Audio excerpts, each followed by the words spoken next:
Esta segunda parte de la clase va a desarrollar la osteocinemática, la cinemática en general de la cintura escapular en conjunto y la cinética. Para eso vamos a describir las estructuras que constituyen la articulación escápulo-torácica, conformando una sinsarcosis, en donde el medio de unión entre el omóplato y el tórax es el músculo serrato mayor o serrato anterior. Acá vemos las inserciones en las 10 primeras costillas, cara externa, borde superior, en las 10 primeras costillas, yendo a el borde espinal y labio anterior, con lo cual vamos a estar describiendo dos espacios: un espacio entre la cara anterior del omóplato tapizada por el subescapular y el serrato mayor. Este espacio donde está mostrando y señalándose es el espacio interserrato escapular. En cambio, si uno observa desde el borde espinal del omóplato hacia la parte del tórax, nos va a quedar delimitado un espacio interserrato torácico.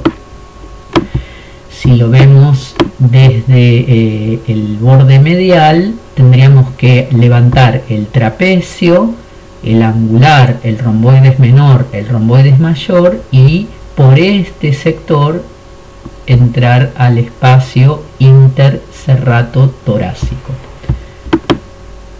Si lo vemos en este esquema, como veíamos antes, entrando desde el lateral por sus inserciones costales, se llegaba al espacio interserrato escapular, es decir, entre el serrato mayor y la parte anterior del omóplato tapizada por el subescapular.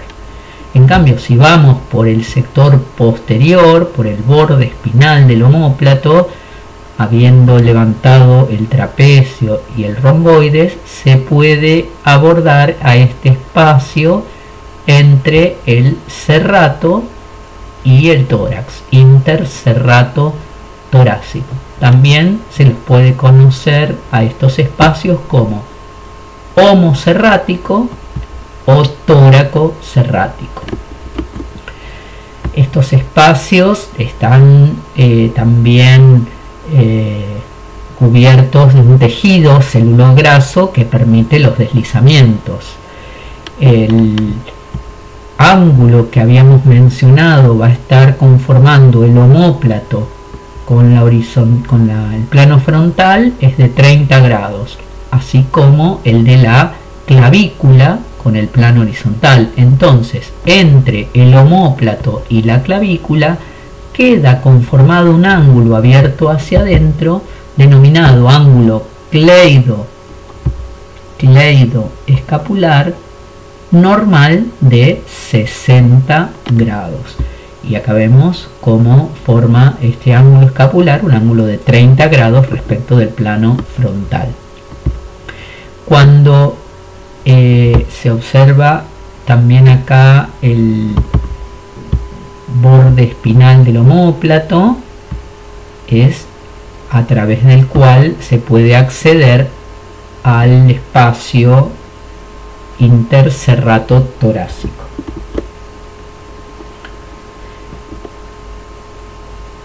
Relacionado con los movimientos también de la cintura escapular, tenemos que estudiar la articulación externo-costo-clavicular. La articulación externo-costo-clavicular es un tipo de articulación diartrodial o sinovial con un género de encaje recíproco. Lo vemos acá, una superficie articular cóncava en un sentido, convexa en el otro, aportada por el esternón, el primer cartílago costal, con la horquilla del esternón, ¿no? Y el primer cartílago costal, y el extremo o epífisis medial de la clavícula, que se corresponde con una convexidad en el sentido de la concavidad y una concavidad en el sentido de la convexidad. Debido a la diferencia y discordancia de estas dos superficies es que también se puede describir un fibrocartílago intraarticular que va a estar adaptando a las superficies, que va a aumentar la estabilidad y va también a dividir en dos a la articulación. Va a dividir en un espacio entre el disco y el esternón y entre el disco y la clavícula. Cuando se estudian los movimientos entre el disco y la clavícula, se pueden analizar los movimientos de elevación y de descenso.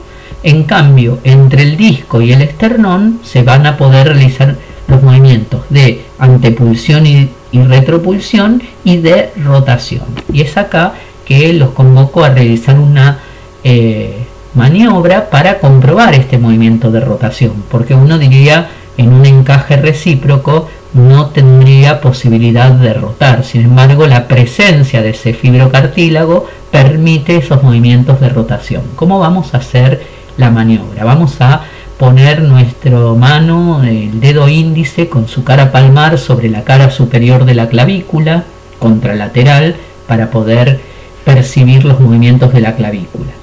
Luego le vamos a pedir, vamos a tratar de realizar un movimiento de flexión hasta llegar a los 180 grados por el plano sagital y percibir cómo se desplaza ese dedo índice, tratando de sentir si no se produce una rotación de la clavícula, en este caso en dirección posterior. Y cuando uno vuelve a la posición anatómica con un movimiento de extensión, también se va a producir movimientos de rotación, pero en sentido contrario, es decir, que la clavícula vuelve a su posición anterior con una rotación anterior. Esto mismo lo podemos sentir con un movimiento de abducción de 180 grados. También en la elevación se produce el movimiento de rotación posterior y en el descenso, en la aducción, movimiento de rotación anterior. Quiere decir que esta articulación externo-costo-clavicular va a ser una articulación triaxial alrededor de 3 ejes de movimiento, en donde los movimientos de rotación anterior y posterior se van a realizar a través del eje diafisario o lateral. Lo que tenemos que estudiar dentro de esta articulación entonces son los movimientos, los planos y los ejes, tanto como los límites y las amplitudes. Para el movimiento del plano frontal tenemos que estudiar los movimientos de elevación y de descenso. Elevación va a ser más amplio que el descenso. Cuando se produce la elevación alrededor de un eje anteroposterior, se va a tensar el sector inferior de la cápsula, el ligamento costoclavicular inferior y el músculo subclavio. Cuando se produce el descenso, se va a producir una tensión del sector superior de la cápsula, del ligamento externo clavicular superior e incluso de los fascículos más largos interclaviculares, y va a haber un choque óseo entre clavícula y primera costilla. Por eso va a ser de menor amplitud el movimiento de descenso que de ascenso. En un plano horizontal se va a producir un movimiento de antepulsión y retropulsión. Movimiento de antepulsión, la clavícula se inclina más hacia adelante y se tensa el sector posterior de la cápsula y los ligamentos externo-costoclaviculares posteriores. En un movimiento de retropulsión se va a tensar todo el sector anterior de la cápsula. Y los movimientos de rotación que dijimos antes, una rotación anterior y posterior que se va a producir en un plano sagital, con lo cual va a haber rotación anterior y rotación posterior.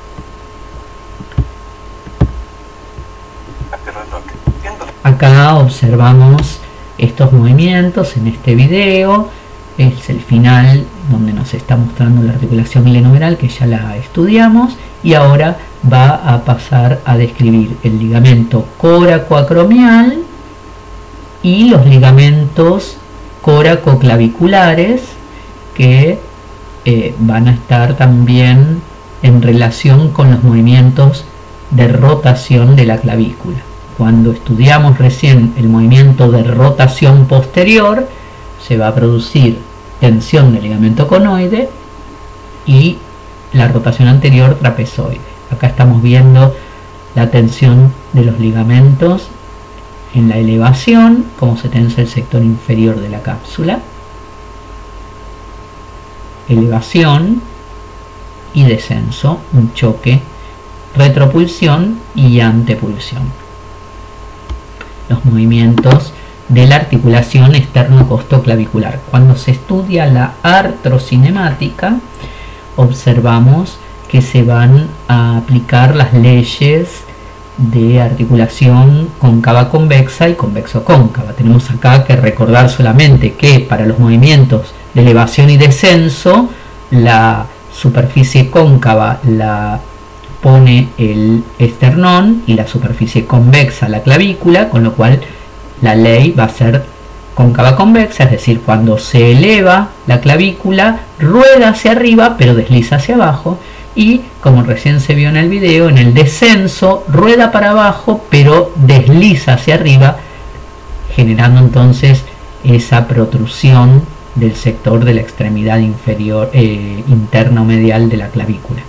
En los movimientos de antepulsión y retropulsión, la articulación desde el punto de vista artrocinemático es convexo-cóncava, es decir, rueda y desliza hacia adelante en la antepulsión, rueda y desliza hacia atrás en la retropulsión.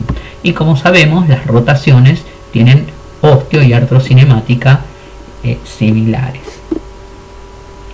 Como recién mencionábamos dentro del video, teníamos la descripción de los ligamentos coracoclaviculares, muy en relación tanto con los movimientos de rotación de la clavícula como con la articulación acromioclavicular.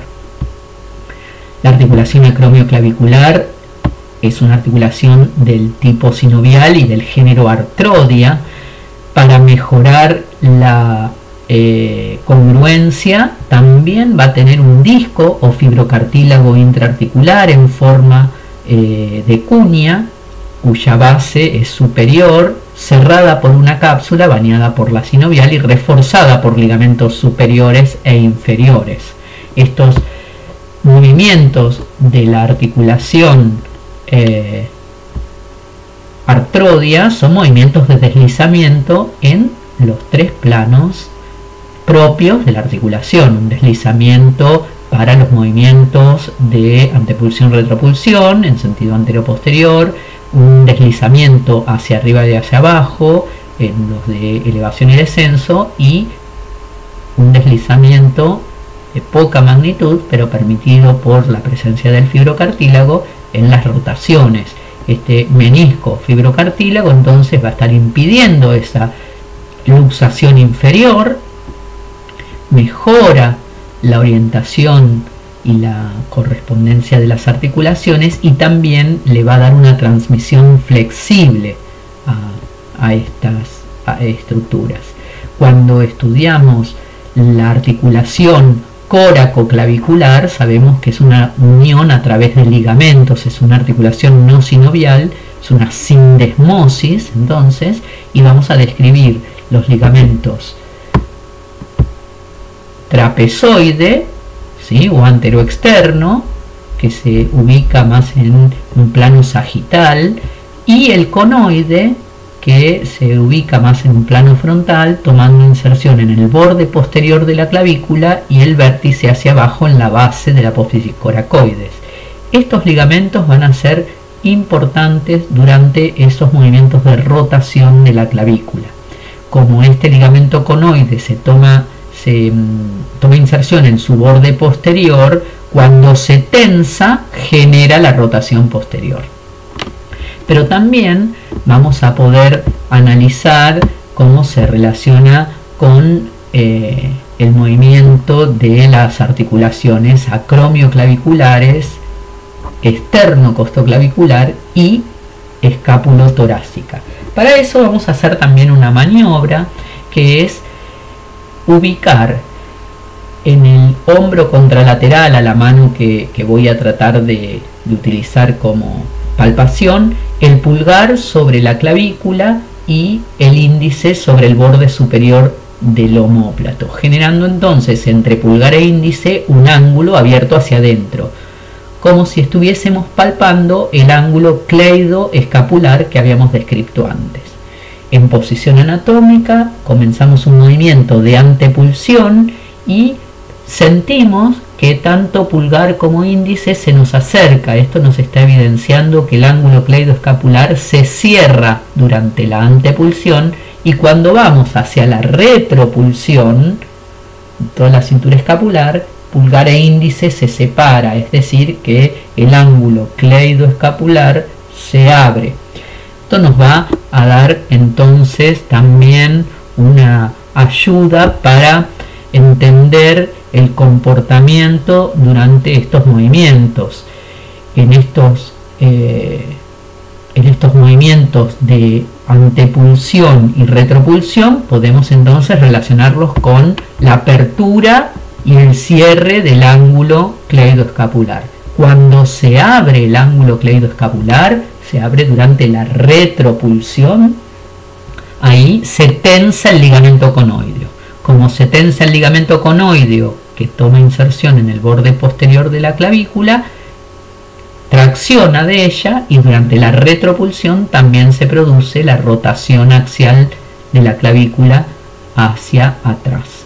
Durante el movimiento de antepulsión se cierra el ángulo cleidoescapular, pero no puede cerrarse demasiado porque comprimiría a todos los elementos que están transcurriendo por este espacio, con lo cual el límite es la tensión del ligamento trapezoideo.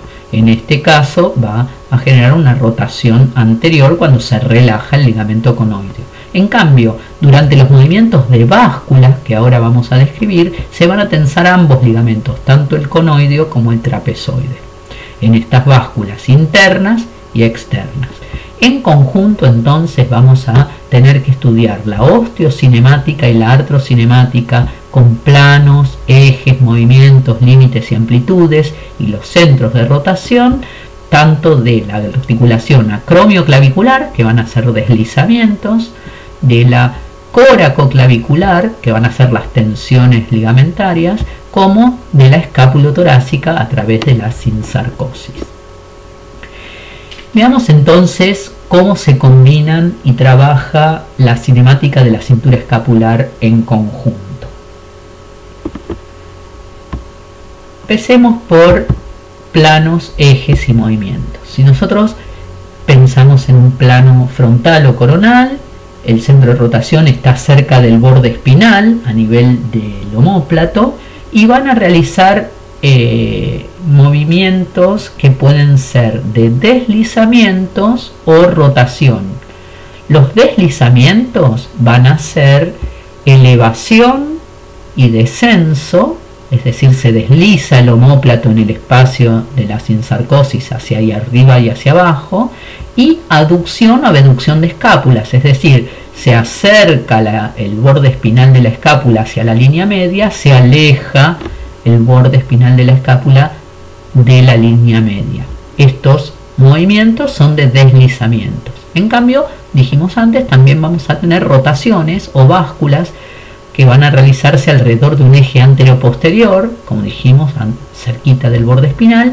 Cuando el ángulo inferior del omóplato se dirige hacia afuera, se denomina báscula externa. Cuando se dirige hacia adentro, se denomina báscula interna. En el plano sagital, el mismo omóplato va a poder realizar rotación anterior y rotación posterior, acompañando las rotaciones de la clavícula. En el caso del omóplato, el eje laterolateral va a ir por la espina del omóplato. Entonces, cuando hay rotación anterior, se produce una rotación en este plano donde la apófisis coracoide se va hacia adelante y el ángulo inferior del omóplato se va hacia atrás. En cambio, en una rotación posterior, la apófisis coracoide se va hacia atrás y el ángulo inferior del omóplato se aplica contra el tórax.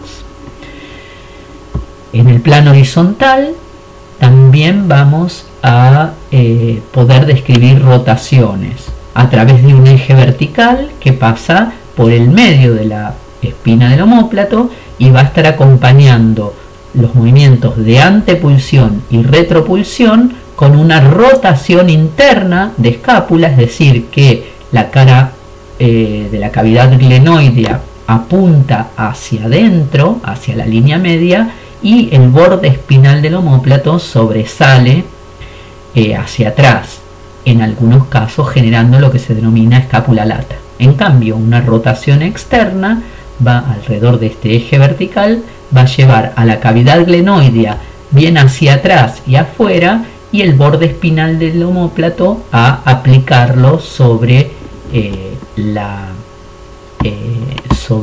parrilla costal.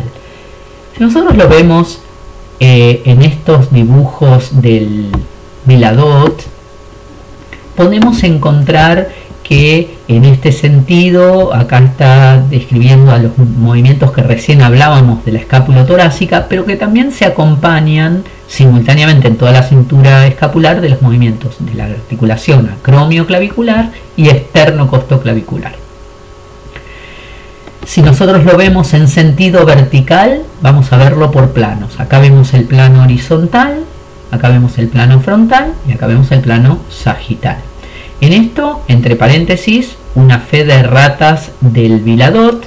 Acá ya está corregido. Ustedes en sus libros van a encontrar que este dibujo se encuentra acá y este dibujo se encuentra acá.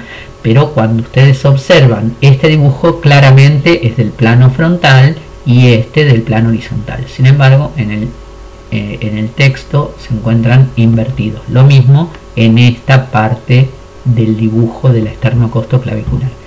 Analicemos los movimientos que recién hablábamos de la escápula torácica.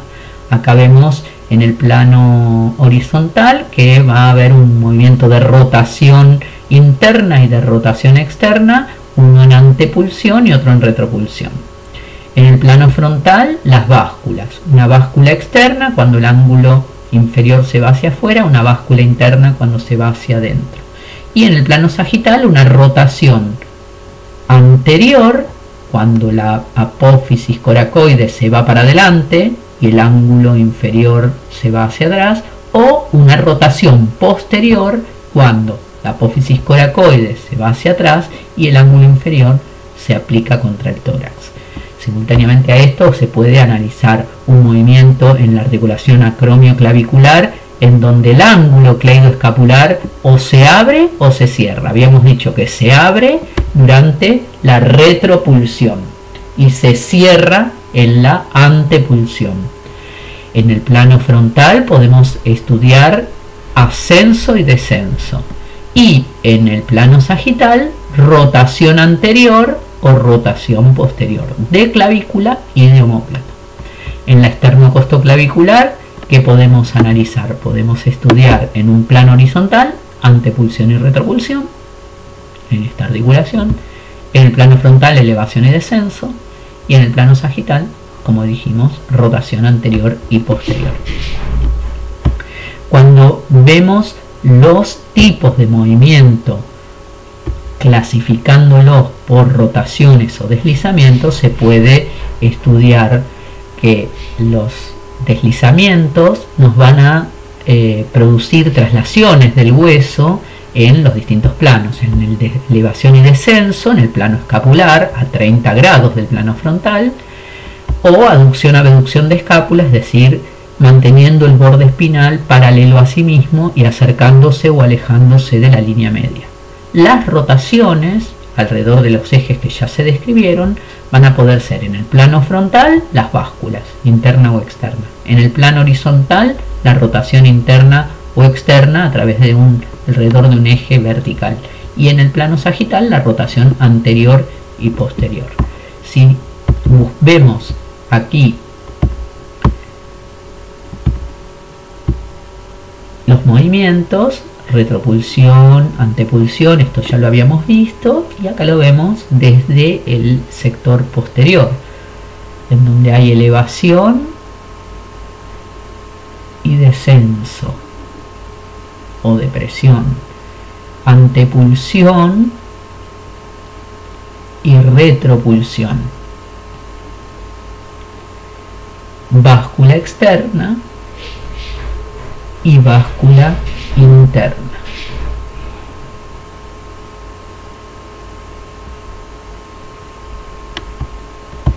Y acá encontramos también movimientos de deslizamiento, elevación y descenso, abducción, aducción de escápulas en el plano escapular, ¿no es cierto? Por eso no tiene un plano especial. Cuando se produce la elevación, ya sea por flexión o por abducción, habíamos mencionado que se iba a acompañar de una rotación posterior de clavículas, esa maniobra que traté de guiarlos. Durante la rotación posterior de clavículas se produce tensión del conoide, o dicho de otra manera, cuando se produce flexión o abducción hay una retropulsión, una apertura del ángulo cleidoescapular, y como se produce una apertura del ángulo cleidoescapular, se tensiona el ligamento conoide, tracciona del borde posterior de la clavícula y genera la rotación posterior.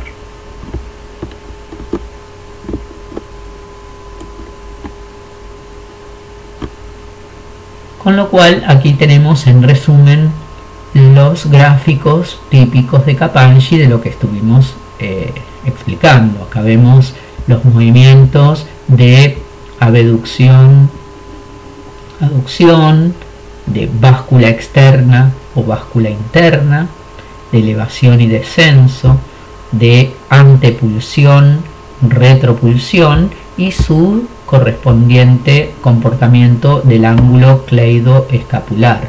En la retropulsión se abre el ángulo, en la antepulsión se cierra.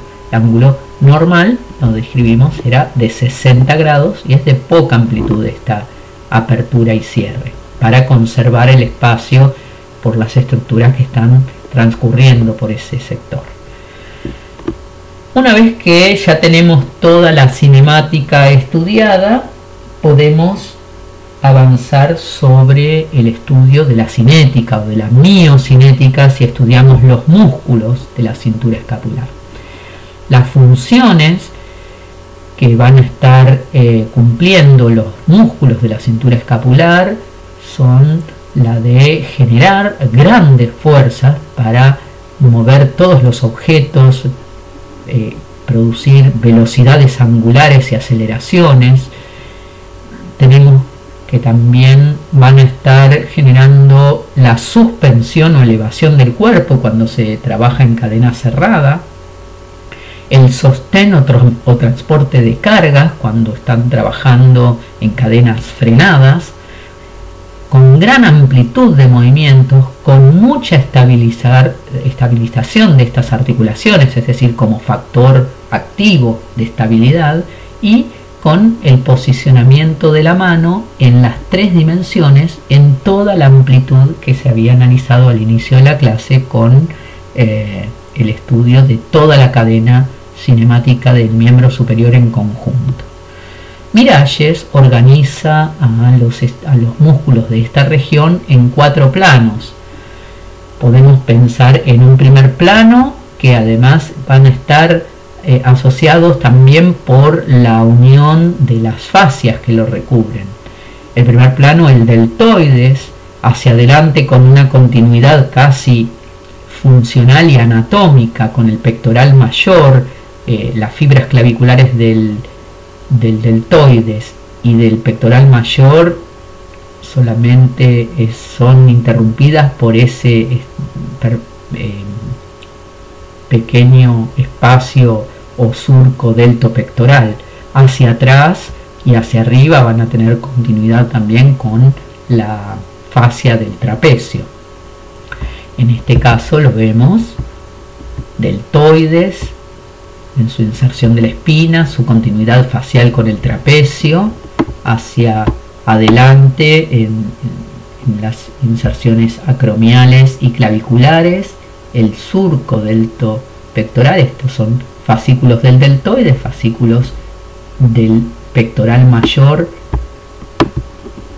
fascículos del deltoides, fascículos del pectoral mayor y el surco deltopectoral. El segundo plano está constituido por la fascia clavipectoral o segundo plano de la pared anterior de la axila, el tendón conjunto coracobraquial y porción corta del bíceps, el ligamento acromiocoracoideo y la fascia escapular posterior, que va a estar tapizando a los músculos infraespinoso y redondo menor, y también la hoja superficial de la bolsa subdeltoidea, que ya la habíamos estudiado. Entonces acá encontramos la fascia que recubre al infraespinoso y al redondo menor, la continuación con el pectoral menor, la porción corta del bíceps con el coracobraquial y la fascia clavicóracopectoral, subclavio, la fascia y el pectoral menor, esquemáticamente en esta figura, y la bolsa subdeltoidea o la hoja superficial, ya que el tercer plano va a estar relacionado con la hoja profunda y el manguito rotador, la hoja profunda en relación directa con el supraespinoso y el resto de los músculos y tendones del manguito rotador, que lo vemos acá hacia adelante, subescapular, supraespinoso, infraespinoso, redondo menor. Y el plano más profundo es la cápsula de la glenomeral, los ligamentos glenomerales y coracomerales y la porción larga del tendón del bíceps. Ya lo habíamos descrito. Acá tenemos la cápsula, abriendo la cápsula la porción larga del bíceps y los ligamentos anteriores y posteriores de la articulación. Una vez que uno puede organizar esto en capas, también puede pensar las sinergias y las relaciones funcionales entre ellos. Vamos a ir recordando algunas acciones. Sin embargo, todos estos músculos van a tener sentido por las sinergias con las cuales se van complementando. El trapecio, que ya lo habíamos estudiado con todas las funciones sobre la cabeza y la columna cervical, ahora vamos a ver las funciones sobre cintura escapular. El trapecio superior, descrito acá, va a tener, o a veces algunos autores lo llaman trapecio 1, va a tener una acción de elevación de la cintura escapular. El trapecio medio, trapecio 2, va a tener una función de aducción de la escápula.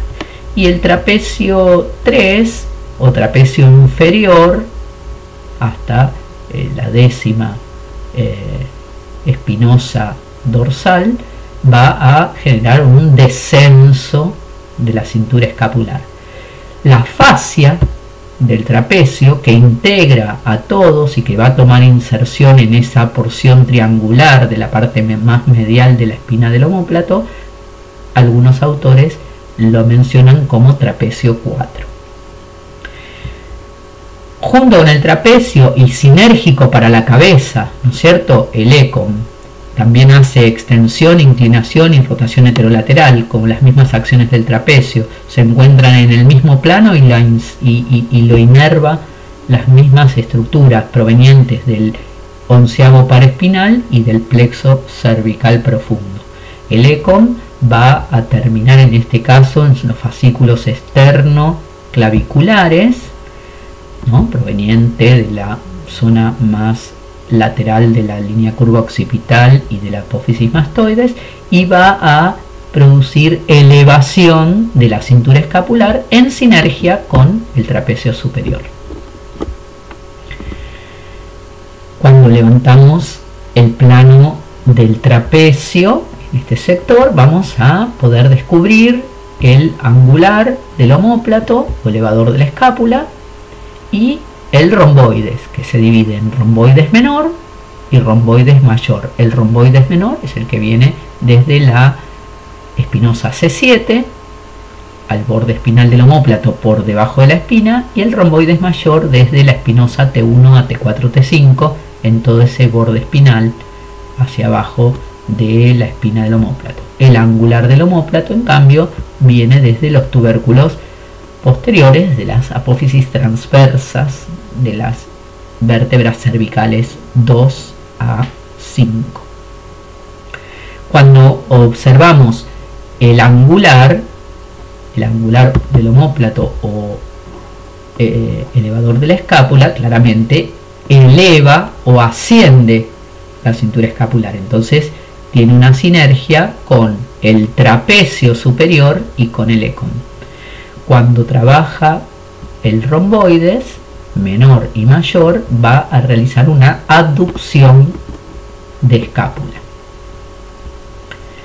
Si lo vemos aquí en este dibujo, fascículos del trapecio medio y del romboides van a tener una sinergia hacia la aducción de escápulas. Cuando hay aducción de escápulas, lo que se produce es una retropulsión, con lo cual abre el ángulo cleidoescapular.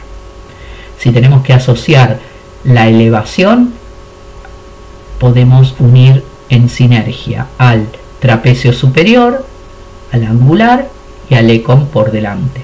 Si tenemos que asociar a una aducción de escápula y retropulsión, entonces asociamos al trapecio medio y al romboides. Y si requiere más fuerza, va a haber una sinergia entre angular, trapecio superior y trapecio inferior, que van a anular sus acciones de elevación y de descenso para unirse a la posibilidad de aducir la escápula o producir justamente retropulsión. Si hay descenso, es trapecio inferior, y por delante, lo vamos a ver en unos minutitos, se va a sumar el subclavio y el pectoral menor como sinergia. Acá vemos los movimientos y las posibilidades de activación de los músculos que estuvimos mencionando. Acá tenemos al trapecio, acá se levantó el trapecio y vemos el angular o elevador de la escápula, el romboides menor, el romboides mayor, con las inserciones que estuvimos mencionando, los tubérculos posteriores, el atlas y de las 3 o 4 primeras cervicales. Cuando actúa, eleva a la escápula en sinergia con el trapecio. Acá vemos al romboides menor y mayor, el que proviene de la C7 es el romboides menor, y van al borde espinal del omóplato por debajo de la espina, generando aducción. Al trapecio, que va a llegar a tomar inserción espinal, acromial y clavicular, proviene de las inserciones en la línea media que bajan desde la protuberancia occipital externa, el ligamento nucal y las espinosas de las 10 primeras vértebras dorsales, y de ahí va al labio superior del borde posterior de la espina, borde medial del acromion y borde posterior de la clavícula. Cuando se ven los fascículos inferiores, que llegan, como decíamos antes, hasta la espinosa de la torácica 10 y el labio inferior, vamos a poder analizar las sinergias en conjunto de aducción o retropulsión, de elevación de cintura escapular y de el descenso que antes habíamos mencionado. Cuando estudiamos en el plano anterior, dijimos el descenso, teníamos que analizar el pectoral menor y el subclavio. Ambos, en conjunto con el trapecio inferior, va a descender la cintura escapular, tironeando de clavícula y de apófisis coracoides. Acá el subclavio también actuando como un depresor o descenso de la cintura escapular. Acá encontramos, como veíamos antes, los movimientos relacionados con los músculos que estamos describiendo. Acá vemos al pectoral menor, desde la apófisis coracoides a segunda, tercera, cuarta costilla, borde superior y cara externa, para que descienda entonces la cintura escapular. También se le va a sumar el músculo subclavio en ese espacio entre el surco o canal de la cara inferior de la clavícula y la primera costilla.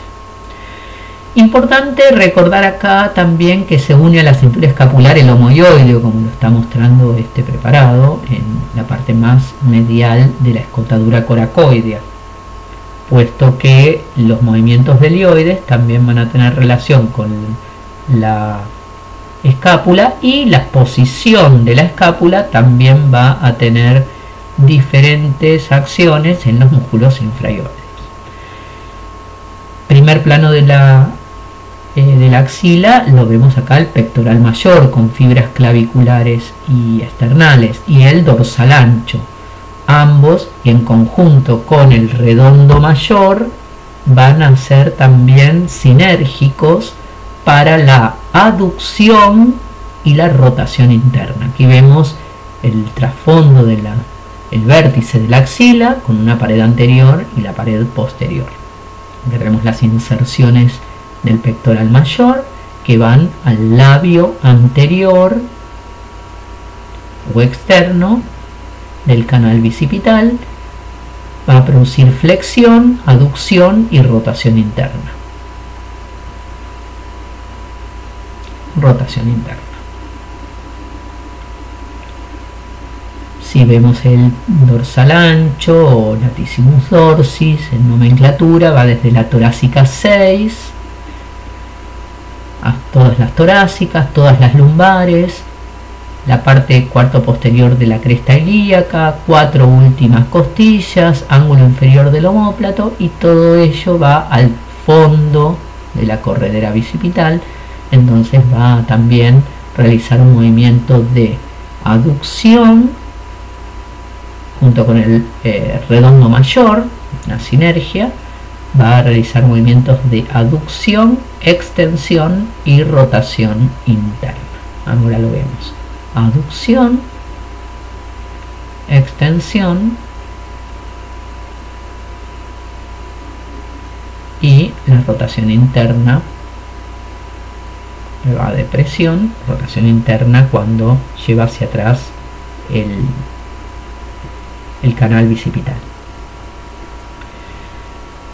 Si el pectoral mayor trabaja con el serrato mayor, entonces se va a producir la antepulsión de la cintura escapular.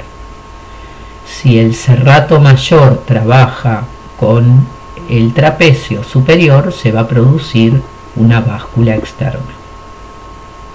Entonces acá lo que tenemos es que analizar el serrato mayor de acuerdo a las sinergias. Ya estuvimos estudiando los espacios de las ensarcosis, el interserrato escapular, por un lado, ¿no? Interserrato escapular, inervado el serrato por el nervio propio que proviene del plexo braquial como colateral y que va a estar pasando por el hiato entre el escaleno medio y posterior. Este es el nervio de Charles Bell o nervio del serrato mayor. Y vamos a ver cómo se inserta y los espacios que generan. Acá tenemos todas las inserciones de las digitaciones del serrato mayor en las 10 primeras costillas, el espacio interserrato escapular hacia la zona del subescapular, cara externa, borde superior, y labio anterior del borde espinal del omóplato. Cuando se contrae, va a poder generar una báscula o una antepulsión. Recién así, en sinergia con el pectoral mayor, va a poder realizar una antepulsión, y acá en sinergia con el trapecio superior va a realizar una báscula externa. Si trabaja con trapecio, báscula externa. Si trabaja con pectoral mayor, antepulsión. Vamos entonces a sintetizar el conjunto de movimientos y las sinergias musculares que estuvimos estudiando una por una, y acá están representadas en el Kappa-Anji todas juntas. Si estamos hablando de elevación de la cintura escapular, entonces va a haber una sinergia entre trapecio superior, angular del omóplato y el econ. Si tenemos que descender la cintura escapular, va a haber una sinergia entre subclavio, pectoral menor y el trapecio inferior. Si tiene que haber una antepulsión, se cierra el ángulo, hay una rotación interna de la escápula y una abducción de la escápula, entonces el serrato mayor va a tener una sinergia con los dos pectorales, con el pectoral mayor y el pectoral menor. Si hay una retropulsión, es decir, se abre el ángulo, se produce aducción de escápulas y hay una rotación externa de ese omóplato, entonces va a tener que estar actuando el trapecio medio, el romboides, y puede haber una sinergia, como dijimos, del angular, del trapecio superior y del trapecio inferior para sumar el efecto hacia la aducción. La rotación anterior la va a realizar el pectoral menor, traccionando de la coracoides y produciendo un despegue del ángulo inferior del omóplato en respecto del tórax. La rotación posterior la va a realizar el trapecio inferior, tratando de aplicar ese ángulo inferior del omóplato contra la parrilla costal. La báscula externa la va a realizar el serrato mayor con una cupla de fuerza que lleva esto hacia allá y el trapecio superior. En cambio, la báscula interna la va a realizar el trapecio inferior y el angular en sentido contrario. Y para culminar con todo el análisis de la miocinética, vamos a ver cómo se aplican el conjunto de músculos a los movimientos de la glé numeral, que es la que más amplitudes va a estar poniéndole o brindando a la participación global de los movimientos. Vamos a ir viendo por cada uno de los movimientos y encontrando las sinergias. Podemos observar a nivel de la flexión glenumeral que van a haber un conjunto de músculos que van a generar sinergias dependiendo de los objetivos del movimiento y de las fuerzas, las velocidades, la resistencia. Entonces va a tener que estar actuando el deltoides anterior.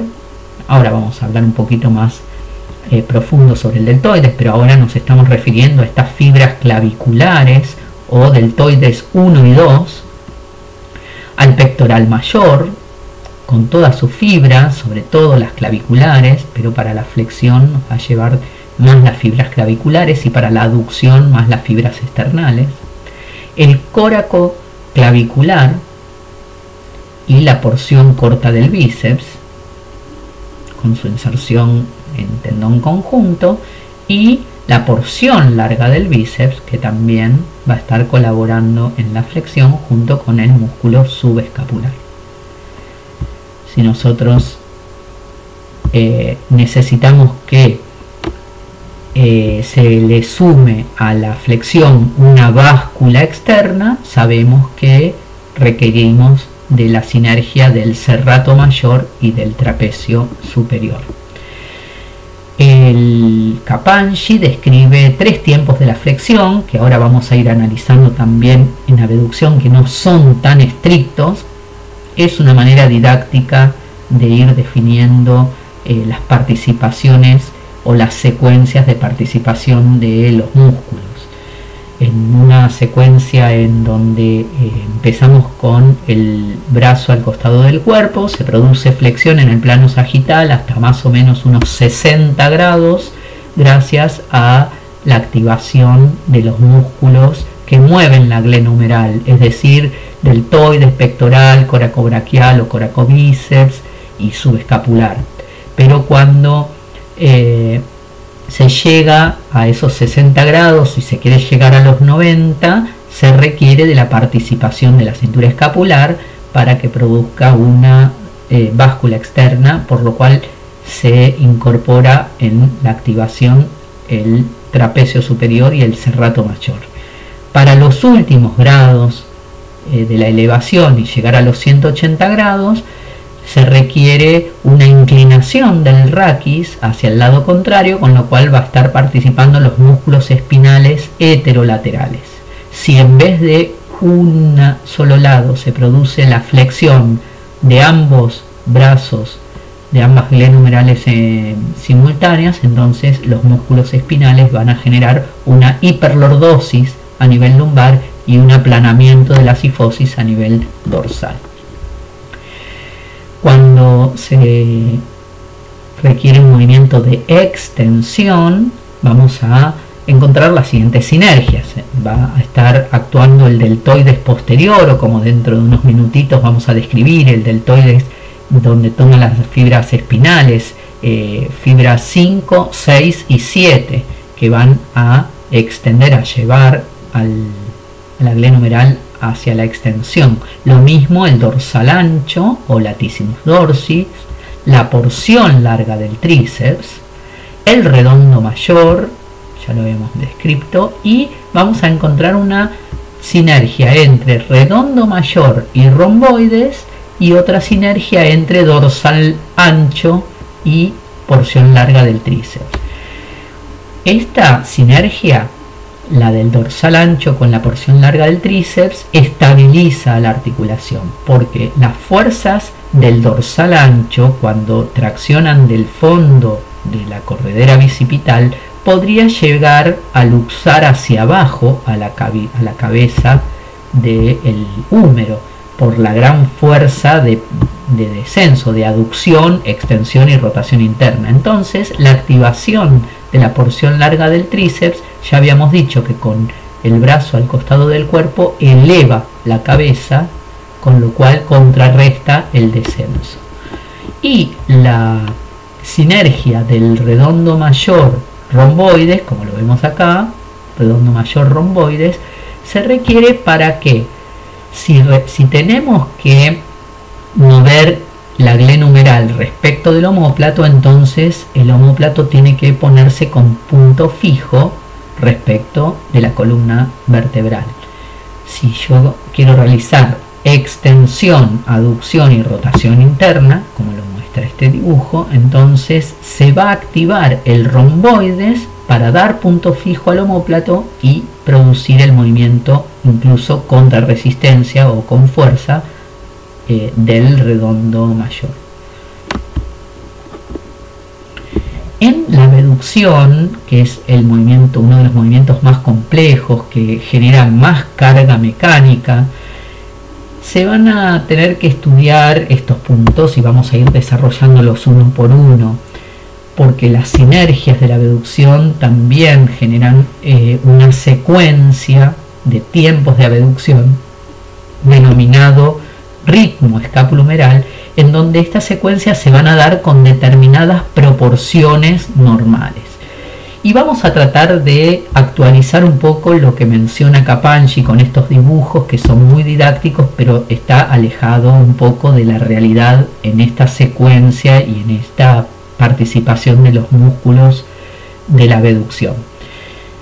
En primera instancia, Capangyi menciona que desde la posición del brazo al costado del cuerpo, los primeros 90 grados va a realizar una activación deltoides y supraespinoso. Esto lo vamos a modificar y dentro de un ratito vamos a tener también bibliografía que lo sustente, en donde en esta fase va a trabajar no solamente deltoides y supraespinoso, sino todo el manguito rotador. También dice el Capangyi que cuando se llega a 90 grados se requiere de la báscula externa de la cintura escapular, activando trapecio y serrato mayor. Y vamos a observar también que esto no empieza recién a los 90 grados, como lo dice didácticamente, sino que empieza mucho antes esta báscula externa, cerca de los 30 grados de abducción. Y por último, para llegar a la máxima amplitud de los 180 grados, así como estudiamos en la flexión, se produce una inclinación del raquis hacia el lado contrario con activación de los músculos espinales heterolaterales, y si la abducción es bilateral y simultánea, entonces se va a notar que se activan ambos músculos de los canales vertebrales, aumentando la lordosis lumbar y aplanando la sifosis torácica. La secuencia y las proporciones que participan estos movimientos, tanto de la glenohumeral como de la escápulo-torácica, se lo denomina ritmo escapulohumeral. El ritmo escapulohumeral se refiere a que por cada 2 grados de movimiento de la escápulo-humeral o glenohumeral va a haber 1 grado de movimiento de la báscula externa en la escápulo-torácica. Quiere decir que cuando llegamos a 90 grados, 60 grados participó glenohumeral, 30 participó escápulo-torácica. Cuando estas proporciones se alteran, encontramos un ritmo escapulohumeral patológico. Vamos a ver algunos de estos videos.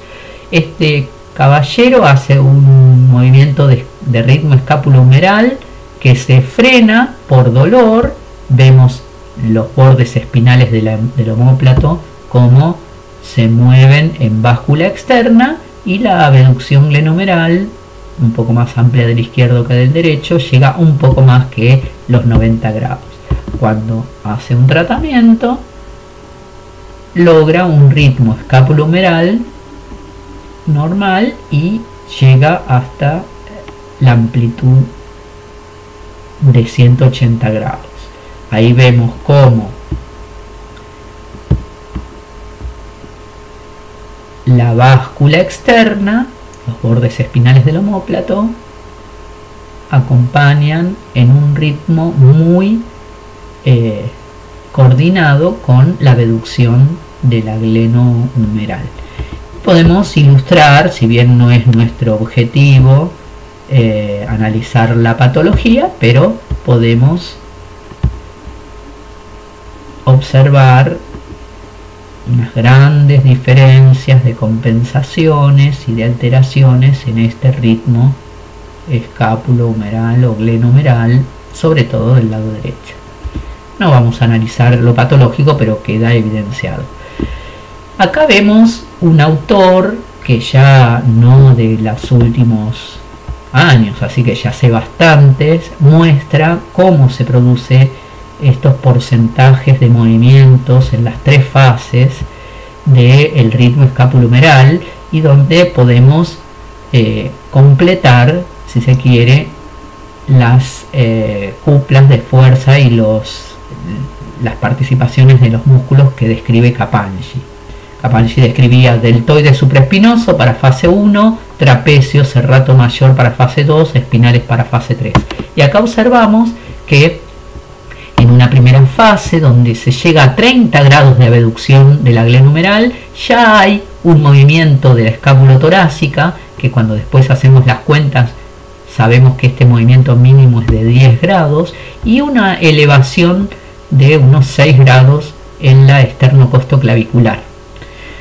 Cuando sigue otros 40 grados de abducción en la glenohumeral, la escápulo-torácica ya hizo una 20 grados de rotación, es decir, de báscula externa, una antepulsión, una retropulsión, perdón, y una elevación. Y también esta elevación se registra a nivel clavicular con 15 grados. En la última parte, 60 grados de abducción y 90 grados de rotación externa para sortear el choque óseo entre troquíter y acromion. Va a estar acompañado de otros 30 grados de báscula de escápulo-torácica y una rotación posterior de la clavícula y elevación. Esta rotación posterior de la clavícula ya dijimos que se da por la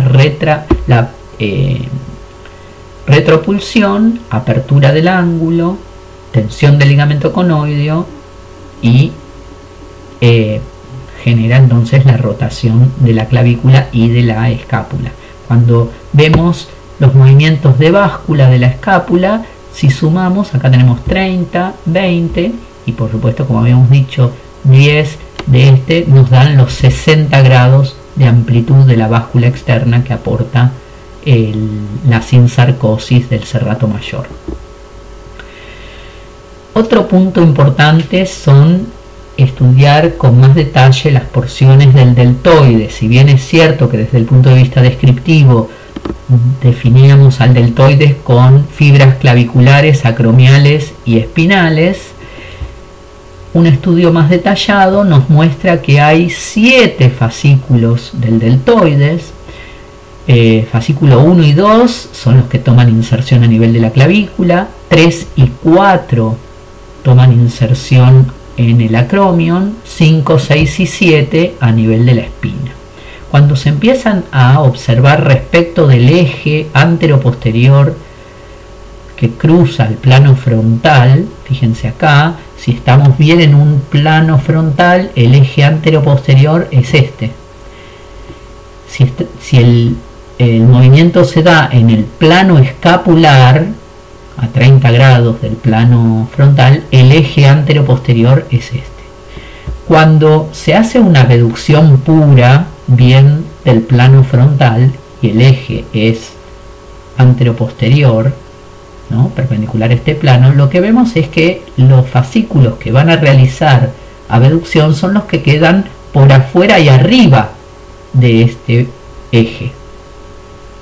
Con lo cual, los abductores son el fascículo 3 y el fascículo 4. ¿Sí? Este, fascículo 3, fascículo 4.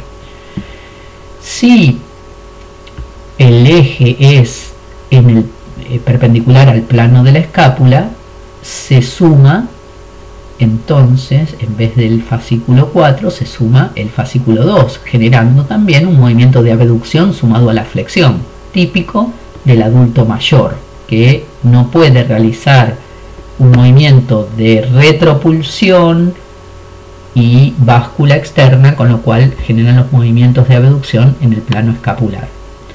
Cuando se observan los fascículos 5, 6 y 7, siempre se encuentran por dentro y abajo del eje anteroposterior. Quiere decir que estos fascículos casi nunca van a ser abductores, diríamos que siempre son abductores, y que en algunos momentos el fascículo 1 y 2 se puede sumar al fascículo 3 y 4 y a veces un poco el 5 cuando la posición del húmero se encuentra en abducción de 90 grados o más, pero ahí pierde eficacia el acortamiento de las fibras del deltoides.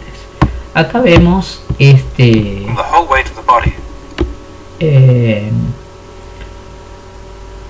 descripción del deltoides con sus fascículos. Ahora está marcando los espinales, labio inferior del borde posterior, borde externo del acromion, borde anterior del tercio externo de la clavícula, ala B deltoidea en la cara lateral del húmero.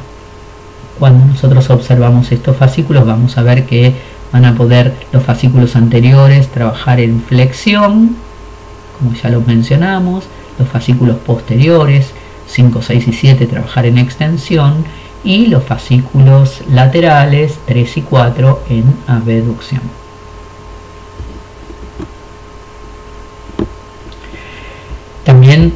estudiado el momento de fuerza que se genera a lo largo de todo el rango de abducción y cómo la distancia del momento va cambiando, por lo cual la efectividad del deltoides, no solamente la participación de los fascículos, va a ser importante en el momento de estudiar la posibilidad de generar fuerza de este músculo. Y podemos estudiar los pares de fuerza, no solamente, como decíamos antes, entre el deltoides y el supraespinoso, como lo grafica acá el Kapandji, en donde el supraespinoso, con un excelente ángulo de tracción, un excelente componente rotatorio en su inserción de la carilla superior del troquíter, va a poder producir un inicio del movimiento de abducción, mejorar la distancia del momento y el brazo de potencia para el deltoides, sino que el deltoides va a tener un gran componente longitudinal que asciende y eleva la cabeza. Si no actúa no solo el supraespinoso, sino todo el resto del manguito rotador, el deltoides lo que va a producir es una descentrado de la cabeza, una elevación, ¿sí? Y un choque óseo prematuro entre troquíter y acromion, con lo cual el conjunto de fuerzas tiene que darnos igual a 0 para que esté equilibrado. Los que son de compresión, estabilizadores, la fuerza peso de todo el miembro superior y las fuerzas antigravitatorias del deltoides y las fuerzas de fricción intraarticulares. Todas estas fuerzas nos tienen que dar igual a 0 en los 3 planos para que esté equilibrado y centrado la articulación. Lo que veíamos para completar o complementar lo que mencionaba el Kapandji, en donde solamente daba la cupla de fuerzas de deltoides y supraespinoso, es que se requiere todo el manguito rotador. En el plano horizontal, subescapular por delante, infraespinoso por detrás, para dar un centrado a la cabeza en la cavidad glenoidea en este plano horizontal. En el plano frontal o coronal, entre supraespinoso y redondo menor. Cuando se estudian las direcciones de la fuerza hacia el manguito rotador en su conjunto, se observa la importancia de contrarrestar esta acción elevadora del deltoides. Si trabaja solo el deltoides o el manguito rotador se encuentra débil o lesionado, el deltoides, en vez de abducir, va a elevar la cabeza del húmero, generando un choque y limitando la abducción. El supraespinoso va a poder producir un rodado durante la abducción. Rueda en el mismo sentido del movimiento, es decir, hacia arriba, pero necesitamos que deslice hacia abajo gracias al subescapular, al infraespinoso y al redondo menor, que tienen la dirección como muestra este vector de fuerzas.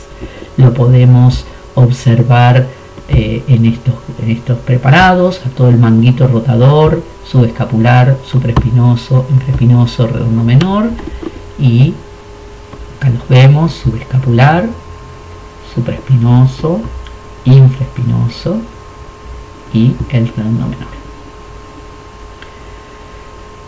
Todos ellos en una vista superior nos dan este sector de tendón en conjunto, subescapular, supra, infra, redondo menor, que va a estar trabajando sinérgico con el deltoides. Importante toda la vascularización e inervación de esta zona. Conocemos las regiones topográficas y hay algunos autores en donde se analiza una zona crítica de vascularización, en donde la anastomosis de todas estas arterias, ¿se acuerdan? La supraescapular, las circunflejas, la subescapular, circunfleja anterior y posterior,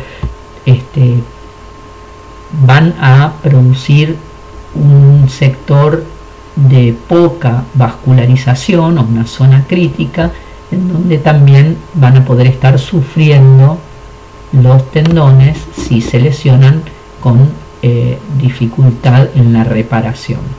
El movimiento contrario a la abducción, después de todo lo que estuvimos desarrollando, es el de aducción. Para esto necesitamos las sinergias de acuerdo a si se va a combinar aducción con flexión o aducción con extensión. Sabemos que aducción con flexión va a estar favorecidos por pectoral mayor, por coracobíceps, por subescapular e incluso pectoral menor. Y aducción con extensión, dorsal ancho, porción larga del tríceps, redondo mayor. Por último, las sinergias en las rotaciones. Vemos la gran amplitud que permite la rotación interna, tanto que se puede llegar a contactar el dorso de la mano con la zona de la espalda. Y en esto podemos ver la amplitud y la sección transversal y la cantidad de músculos que están trabajando en sinergia para la rotación interna. Estamos hablando del pectoral mayor, del dorsal ancho, del redondo mayor y del subescapular. Mientras que para realizar rotación externa de mucha menos amplitud, vamos a tener solamente al infraespinoso y al redondo menor, para poder llegar a 90 grados, un poco menos, 80 grados de amplitud de rotación externa. Muy bien, en este caso podemos analizar las fuerzas que están generando sobre la articulación en los distintos momentos del rango de abducción, desde 0 grados a más de 120, 150 grados. Se puede producir fuerzas compresivas. Esto puede llegar a generar efectos degenerativos o de desgaste de a 90 grados, alrededor de 10 veces el peso del miembro superior, y a 60 grados 9 veces el peso de ese miembro superior y el peso que se manipule.